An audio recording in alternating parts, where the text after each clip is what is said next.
In 1914, the Austro-Hungarian Empire led Europe into war. As the horror mounted, Freud saw it as terrible evidence of the truth of his findings. The saddest thing, he wrote, is that this is exactly the way we should have expected people to behave, from our knowledge of psychoanalysis. Governments had unleashed the primitive forces in human beings, and no one seemed to know how to stop them.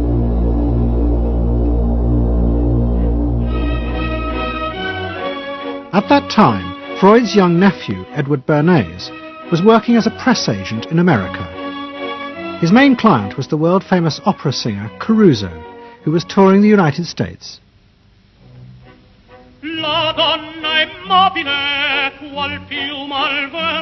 Bernays' parents had emigrated to America 20 years before, but he kept in touch with his uncle and joined him for holidays in the Alps. But Bernays was now about to return to Europe for a very different reason. On the night that Caruso opened in Toledo, Ohio, America announced it was entering the war against Germany and Austria. As a part of the war effort, the US government set up a Committee on Public Information, and Bernays was employed to promote America's war aims in the press. The President, Woodrow Wilson, had announced that the United States would fight not to restore the old empires, but to bring democracy to all of Europe. And Bernays proved extremely skillful in promoting this idea, both at home and abroad. And at the end of the war, he was asked to accompany the President to the Paris Peace Conference. Then, to my surprise, they asked me to go over with Woodrow Wilson to the peace conference. And at the age of 26, I was in Paris for the entire time of the peace conference that was held in the suburb of Paris, and we worked to make the world safe for democracy. That was a big slogan. Wilson's reception in Paris astounded Bernays and the other American propagandists. Their propaganda had portrayed Wilson as a liberator of the people, a man who would create a new world in which the individual would be free. They had made him a hero of the masses. And as he watched the crowds surge around Wilson, Bernays began to wonder whether it would be possible to do the same type of mass persuasion, but in peacetime. When I came back to the United States, I decided that if you could use propaganda for war, you could certainly use it for peace. And propaganda got to be a bad word because of the Germans using it. So what I did was to try to find some other words. So we found the word Council on Public Relations. Bernays returned to New York and set up as a public relations counsel in a small office off Broadway. It was the first time the term had ever been used. Since the end of the 19th century, America had become a mass industrial society, with millions clustered together in the cities. Bernays was determined to find a way to manage and alter the way these new crowds thought and felt. To do this, he turned to the writings of his uncle Sigmund. While in Paris, Bernays had sent his uncle a gift of some Havana cigars. In return, Freud had sent him a copy of his general introduction to psychoanalysis. Bernays read it, and the picture of hidden irrational forces inside human beings fascinated him. He wondered whether he might make money by manipulating the unconscious.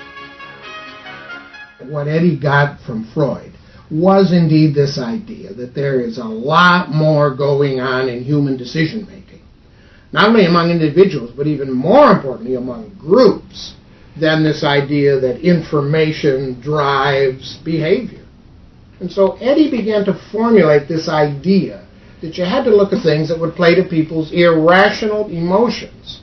And you see, that moved Eddie immediately into a different category from other people in his field and most government officials and managers of the day who thought if you just hit people with all this factual information, they would look at that and say, oh, of course. And Eddie knew that was not the way the world worked.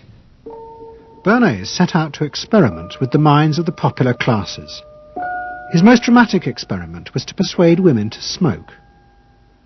At that time, there was a taboo against women smoking, and one of his early clients, George Hill, the president of the American Tobacco Corporation, asked Bernays to find a way of breaking it. He said, we're losing half of our market because men have invoked a taboo against women smoking in public. Can you do anything about that? I said, let me think about it. And then I said, have I your permission to see a psychoanalyst to find out what cigarettes mean to women? He said, what'll it cost? So I called up Dr. Brill, A.A. Brill, who was a leading psychoanalyst in New York at that time. How come you didn't call your uncle? Why didn't you call your uncle? Because he was in Vienna. A.A. Brill was one of the first psychoanalysts in America, and for a large fee he told Bernays that cigarettes were a symbol of the penis and of male sexual power. He told Bernays that if he could find a way to connect cigarettes with the idea of challenging male power, then women would smoke, because then they would have their own penises. Every year, New York held an Easter Day parade to which thousands came, and Bernays decided to stage an event there. He persuaded a group of rich debutantes to hide cigarettes under their clothes. Then they should join the parade, and at a given signal from him, they were to light up the cigarettes dramatically. Bernays then informed the press that he had heard that a group of suffragettes were preparing to protest by lighting up what they called torches of freedom. He knew this would be an outcry, and he knew that all of the photographers would be there to capture this moment. And so he was ready with a phrase which was torches of freedom. And so here you have a symbol, women, young women, debutantes, smoking a cigarette in public with a phrase that means anybody who believes in this kind of equality pretty much has to support them in the ensuing debate about this, because torches of freedom. I mean, what's on all American coins? It's liberty. She's holding up the torch. You see? And so all of this is there together. There's emotion, there's memory, there's a rational phrase, even though it's using a lot of emotional elements, it's a phrase that works in a rational sense. All of this is together. And so the next day, this was not just in all of the New York papers, it was across the United States and around the world. And from that point forward, the sale of cigarettes to women began to rise. He had made them socially acceptable with a single symbolic act. What Bernays had created was the idea that if a woman smoked, it made her more powerful and independent, an idea that still persists today. Embrace me, my sweet embrace. It made him realize that it was possible to persuade people to behave irrationally if you link products to their emotional desires and feelings. The idea that smoking actually made women freer was completely irrational, but it made them feel more independent. It meant that irrelevant objects could become powerful emotional symbols of how you wanted to be seen by others.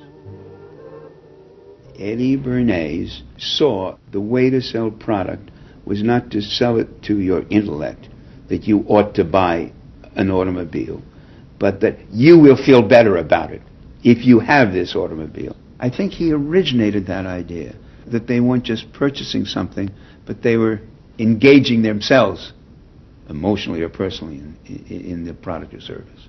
That it's not, you think you need a new piece of clothing, but you'll feel better with the piece of clothing. That was his contribution in a very real sense. We see it all over the place today, but I think he originated the idea of the emotional connect to a product or service.